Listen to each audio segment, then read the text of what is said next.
And look guys, kaya bumili ako ng ganitong slippers. Kasi nga, affordable, comfortable. Ang ganda ng style niya. Partner mo, kahit saan, okay lang.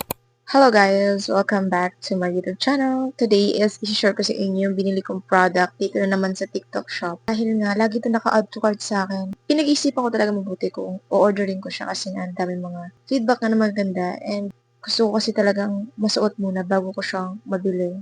Dahil nga nakita ko to sa kamag-anak ko, tinesting ko and bagay siya sa akin. Umorder ako and dumating na siya nung isang araw lang.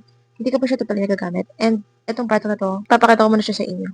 Tapos sasabihin ko kung ano yung kinaganda niya, guys. Guys, etong product na to, ito yung product na sinasabi ko sa inyo. And kita niyo naman, di ba? Parang may pagka-class din siya. Akala mo, tag 250 pero actually, guys, napakamura ko lang tong binili. And also, guys, bumili rin yung kapatid ko bago ako nakabili nito, guys. Nakita ko bumili siya ng chinelas na ganito. And yung sa strap naman niya, parang may bakal. Yung may square dito na bakal, ganun. Pareho silang comfy, pero yung different lang nila yung itsura. Yung sa kapatid ko naman, parang may pagka-originality yung kanya talaga. Tapos, yung akin parang copy-paste. Ang maganda sa product na to guys is, ayan, na-adjust niyo yan, itong strap niya. Masarap siya suotin talaga kasi malambot siya sa fit. Pati ito, itong tinatapakan niya, akala ko nga matigas eh, pero hindi. Malambot lang din siya guys, comfy talaga. Ipapakita ko sa inyo kapag sinuot ko siya ngayon. Kasi hindi ko pa siya totally nagagamit.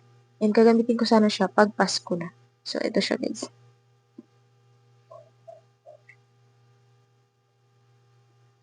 Ayan siya guys. Ang ganda diba?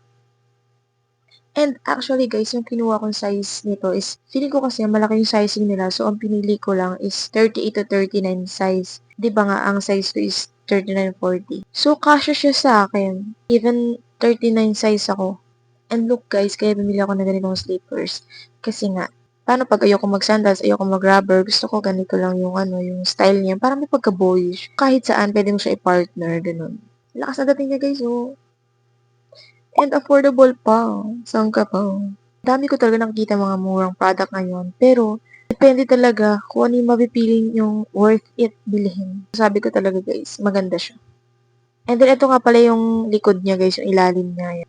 Tapos, ayun yung size niya, 38-39. Yan. Ganda, diba? Ayun, no, na-adjust yan guys. Wait lang. So, i-testing natin siya dito sa kaliwa. Ayan. Na-adjust yan guys. Ayan. Ito nyo naman yun. Ang ganda nyo. Tingnan nyo yung tela guys. Yung tela niya guys.